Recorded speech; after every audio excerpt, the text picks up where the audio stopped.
Most people are stuck here and they have no idea that this is the reason why they have such trouble achieving their goals and achieving success. In this video, we're going to talk about a really simple but totally overlooked concept when it comes to being a high performer and achieving your goals. Let's take a look at this quadrant. Most people are stuck here. They are in low performance, high tension. What do I mean by high tension? There's so many sources of tension where you're just stressed out most of the time. You feel overwhelmed, you feel behind. There's too much in your schedule, too much on your to-do list. You're always rushing and it feels like it's never enough. And there are many other sources of tension and stress. Maybe you're comparing yourself to other people and you're constantly thinking things like, well, at my age, I should have already achieved this. I should have this much money in my bank account. You're seeing other people who are seemingly further ahead. You feel like you're late to the game, and so on and so forth. There are so many ways to be in tension and to be stressed. But you know the feeling. You know the feeling of tension. And your actual output, your actual performance is low. It's true that you're not achieving much. You're not making clear progress towards your goals. And that is indeed frustrating. And one of the problems about being here is that one of the reasons your performance is low is that your tension is high.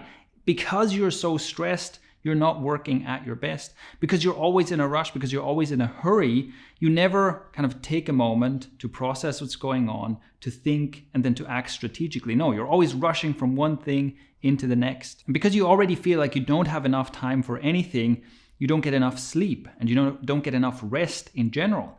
And that means that your energy levels are always at the low end. You never come to things with truly replenished energy. And so again, you're simply not performing at your best. And that is why your output is low. And then because you manage your energy so poorly, you're always feeling exhausted.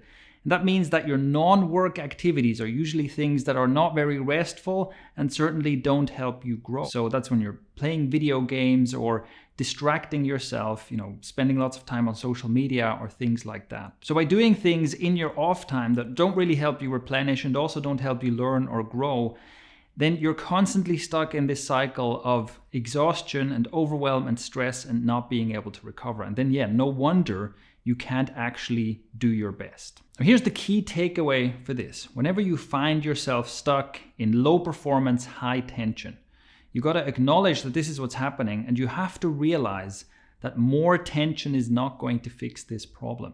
You can't apply more pressure and try even harder to get out of this. Trying to do that is what probably got you into this in the first place. So let's talk about what the other options are. The next quadrant we're going to look at is high performance, high tension.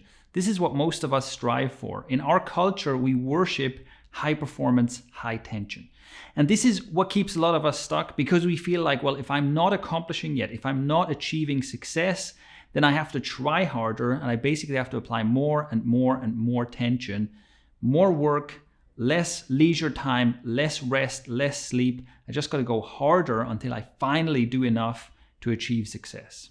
Now look, I'm not going to pretend like this is all bad. Of course, it's way better to be here than to be in high tension and not achieve anything. It is better to be in high tension, to be stressed out of your mind, but actually achieve your goals and actually make progress. But still, this is far from ideal. Nobody can maintain this over the long term. What usually happens is most people who are in high performance, high tension go through these cycles where you push as hard as you possibly can until you basically break. And you break completely, and then that's when you end up binging on Netflix and ice cream at the same time, and you kind of hit a low point, and then you guilt and shame yourself back into high performance. You're essentially like becoming your own strict parent, your own strict teacher. You're disappointed with how poorly you fell off and how poorly you did and how dare you be so lazy, and you try to whip yourself back on track. And then guess what? You're going to go back into high tension mode, having all the problems you had before until you reach that breaking point again and you go back into binge mode. The archetype or the caricature of this mode of being is basically like the Wall Street guy who, yes, he's super rich, he's made all this money, but he's also miserable and he's really unhealthy and he's been divorced 3 times. And it's like, okay, you've got all this money, you've got all these accomplishments, but nobody really wants to be you. So then let's look at the next quadrant, which is low performance, low tension. Now, this is something that most of us want to avoid. Again, in our culture, this is like the worst thing you can be, is someone who's just relaxed and not accomplishing anything. And most of us, when we are in this mode, we feel bad about it. We feel guilty about kind of just lounging around on the couch and doing nothing. And this can be part of the cycle I described before, where you're in super high tension until you reach a breaking point, and it kind of feels like you're giving up on life, and you find yourself, you in a daze, you've spent a week just lounging around on the couch, playing video games, eating chips, doing nothing productive, and you feel bad about that. This can also be a sign of depression. Oftentimes, depressed people are in this kind of mode, although emotionally there's tension, but you're living your life kind of doing nothing, not even attempting to do anything productive. So this can actually be a bad sign. But also, it's a problem that we put so much weight on this. You always try to avoid just relaxing and having a good time, unless it's like your 2 weeks of vacation that you get per year. Now, I'll get back to this in a moment, but first, let me get to the most important and most underrated quadrant in this graph, which is high performance, low tension. Yes, this is possible. You can be a high performer. You can be an extremely high performer at a very low level of tension. And what I literally mean is you can be in a state of low tension and run circles around the high performance, high tension guy. Maybe you're skeptical of this. So let's think through and look at a couple of examples of this. The first is flow states. A flow state is a state of extremely high engagement, but very low self-concern or very low ego. So you get into a flow state, you kind of forget about yourself, you forget about the passage of time, and you do your very best work, and it feels kind of effortless. It feels like it just happens. Flow states are fairly well studied, and it turns out that in loads of different areas of performance, the highest performers are people who reliably get into a flow state. And that is perhaps the perfect example of high performance, low tension. In this case, extremely high performance, low tension. Another practical example of this is if you look at fighters. If you look at MMA fighters, for example, it's very rarely the combatant who is more tense who ends up winning. In fact, some of the most astonishingly skilled fighters have been really relaxed and even playful while they're in the cage, which is really extraordinary when you consider that they're in a situation that's about as close as you can legally get to a life or death situation. And yet, the best performers seem to be relaxed and having a good time. The way you can think about this is that when you have built up your skill and when you have built up your strength, you will be able to unleash that skill and that strength at low tension much better than at high tension. As a final example, think about creative work. Right? If you're sitting down and you're supposed to write something, you're supposed to come up with creative ideas or make a design or something, it's one of those things, you cannot solve this, you cannot do better with more tension. If you're sitting there trying to make it happen, you're not going to write better, you're not going to make a better design.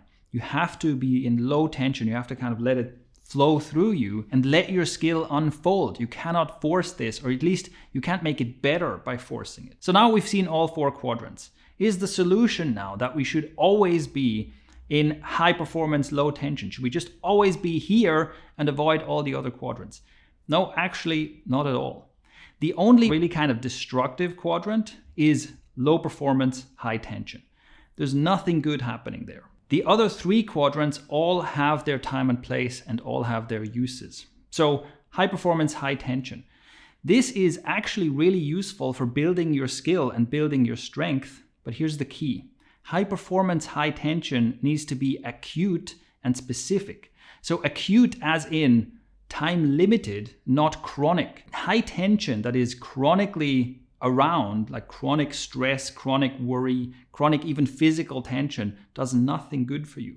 But acute short bursts of high tension are actually really good. Acute short bursts of high tension is how you get stronger. And the simplest example of this is if you go to the gym and you lift heavy weights. Of course, you're going to be under tension while you're lifting those weights. But think about it. It is acute and it's specific.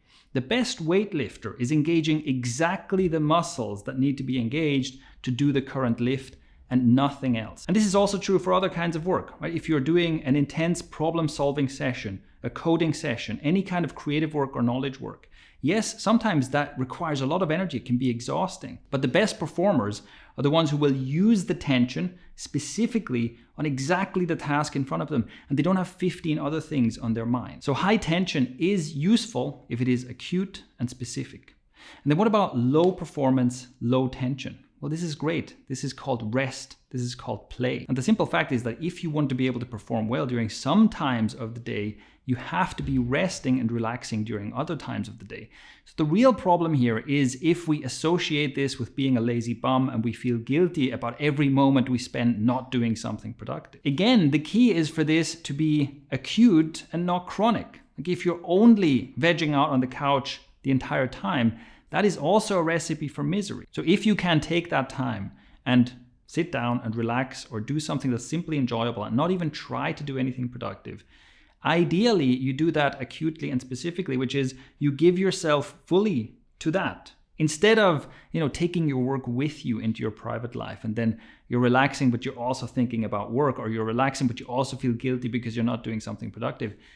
That just makes it less effective. So if you can give yourself that time to relax and recuperate and restore your energy, that will give you the energy to do your best in the high performance modes. With rest and relaxation, the question is really, are you actually doing this to replenish your energy? Basically, are you taking the rest you need and doing things that truly energize you and replenish that energy? And then once you're full of energy again, you move on to doing something else. Or are you in this relaxation and low performance state kind of trying to avoid things, trying to push things away? If you're trying to push things away, if you are doing non-productive things because you're afraid of something, you're trying to avoid something, it won't replenish your energy as much. And also if you're basically already fully rested, then you keep doing it, that is when it falls into kind of the unproductive zone. It's kind of like eating, right? Ideally, you eat until you're satiated. But many of us keep eating because, of a lack of self-control or because of whatever it is. But we know that there's a point where you've had enough food, and if you eat more than that, it starts feeling bad and it starts being bad for you. And basically with rest and relaxation, it's the same. You want to tune into, what is my exhaustion level? What is my energy level? And ideally, you rest until that battery is full, and then you go back into it. Out of everything we've looked at here, high performance, low tension is the most important aspect because it's the most underrated. Many people don't even realize that this is a problem, and they're constantly trying to solve a tension problem with more tension. So what's the takeaway? How do you implement what you learned in this video? The first thing is to recognize that it's an option to be in high performance, low tension, to recognize that you can get there, and to stop trying to solve tension problems with more pressure and more tension. And the second thing you can do to develop this high performance, low tension mode is to give yourself the space and time to do things fully. The greatest enemy of a high performance, low tension mode is distraction and having too many things going on at once.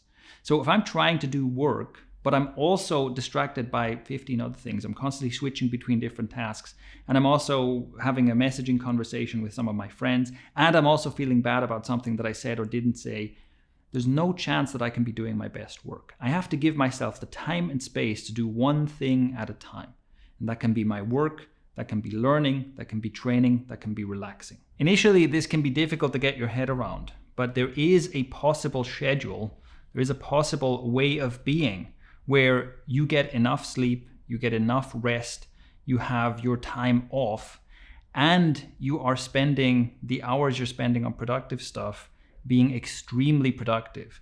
And all of these other things, all of these other elements in the schedule make it so that the hours you spend being productive, you are far more productive than most people ever are. And this is what a high performance, low tension way of being would look like in practice. There's a lot more to say about this. This is not the complete solution, but this is the starting point. If you want to explore and develop a high performance, low tension mode for yourself, give yourself the time and space to do things completely. If you have questions about this topic, leave a comment below. And if you're watching this on YouTube, you can also click on the link in the description to see the full blog post with illustrations and the text version of this post. And if you know someone who could benefit from learning this, go ahead and share it. It helps them out and it helps us out. Also, if you would like to learn an entire system that gets you reliably into that high performance, low tension mode, you can click the link below to see if our focus and action class is currently open, and you can sign up to be notified when we start the next one.